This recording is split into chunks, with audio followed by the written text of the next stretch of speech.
Kaya ako, mga kababayan, hindi ako believe sa mga ano na yan, tulad yan, no? Tulad yan, naumpisan yung drama. Naumpisan natin ang drama sa Senado. Puta hanggang ngayon dinadala sa mga kababayan, dinadala hanggang sa Sandigan Bayan, di ba? O, ano pong eksena sa Sandigan Bayan? Kasi nga po, gustong kuhanan ng interview ito si Jingay. Oh, si Jingay ang pababalik ni Zelda Boy. No? Gusto pong tawag dito, gustong mahingi yung pero itong mga pamilya, nagdrama mga kababayan. O, ito panoorin natin to. Oh. Oh. Oh. Oh. Magkakaroon ng ano yan, eksena yan, oh.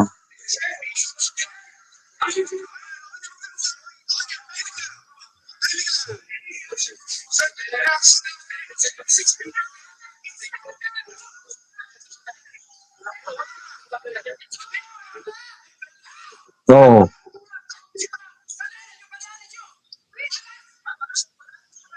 Oh. Grabe, no? Oh. Ayaw kasi magpa-interview ni Jingay, mga kababayan.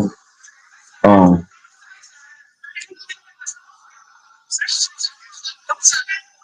Ayan ha.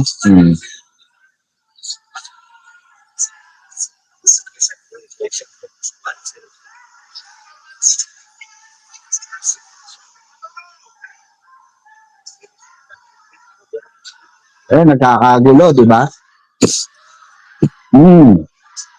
Ayun, may umiyak na. Anak nga tayo sa asawa niya, oh. Ayan, oh, pamilya niya. Oh.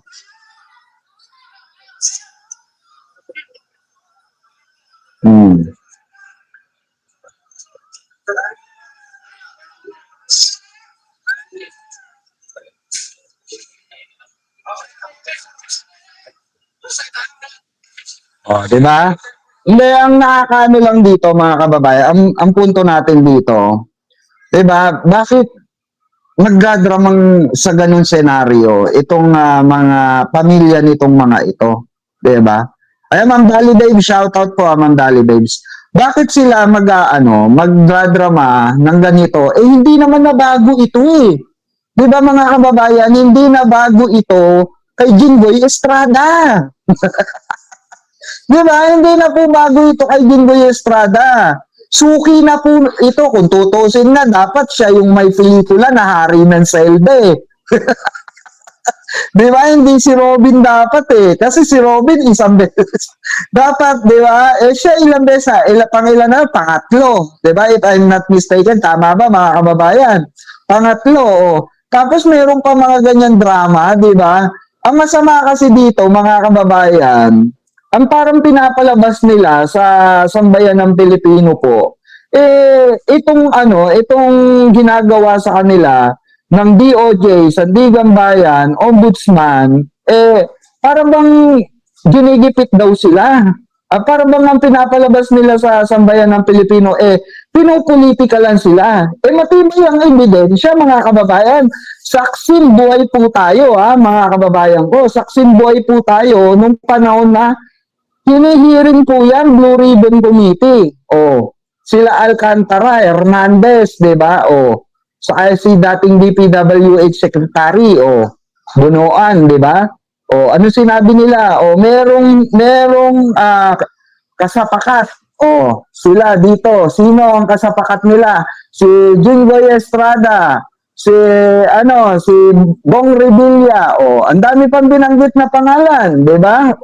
Kung sino-sino pa, hindi lang naman sila eh.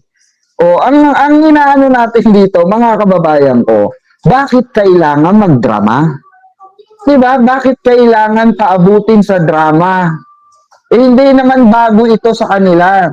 Literal na kayo ba naniniwala kayo? Ito, tanong ko lang mga kababayan, naniniwala ba kayo?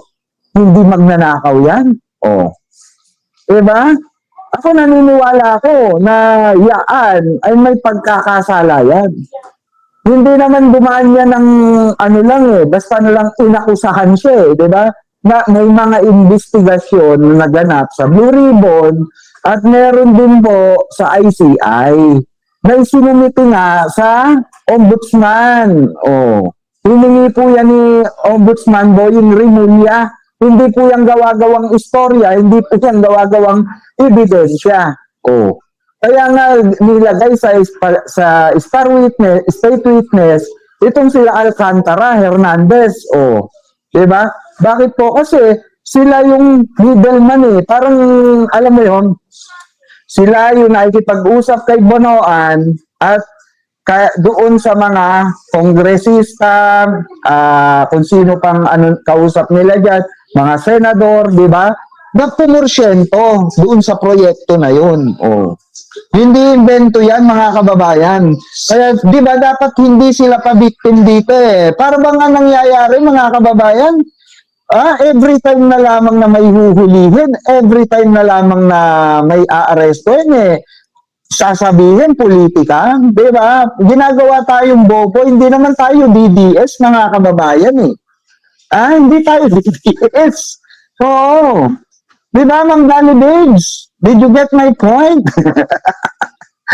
Shout out Ma'am Danny Babes. The majority of cases have really come together and it's slowly, decreasing. Oo.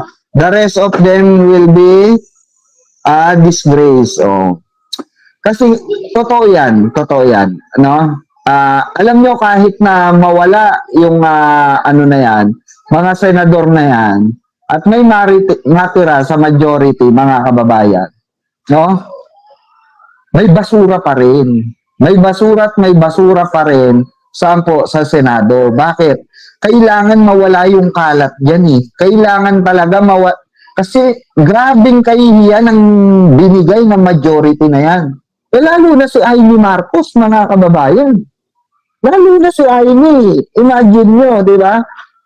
Yung, na yan, no election na kuno ay isinusulong ng administrasyong Bongbong Marcos. Di nasopla tuloy siya. Totoo naman eh.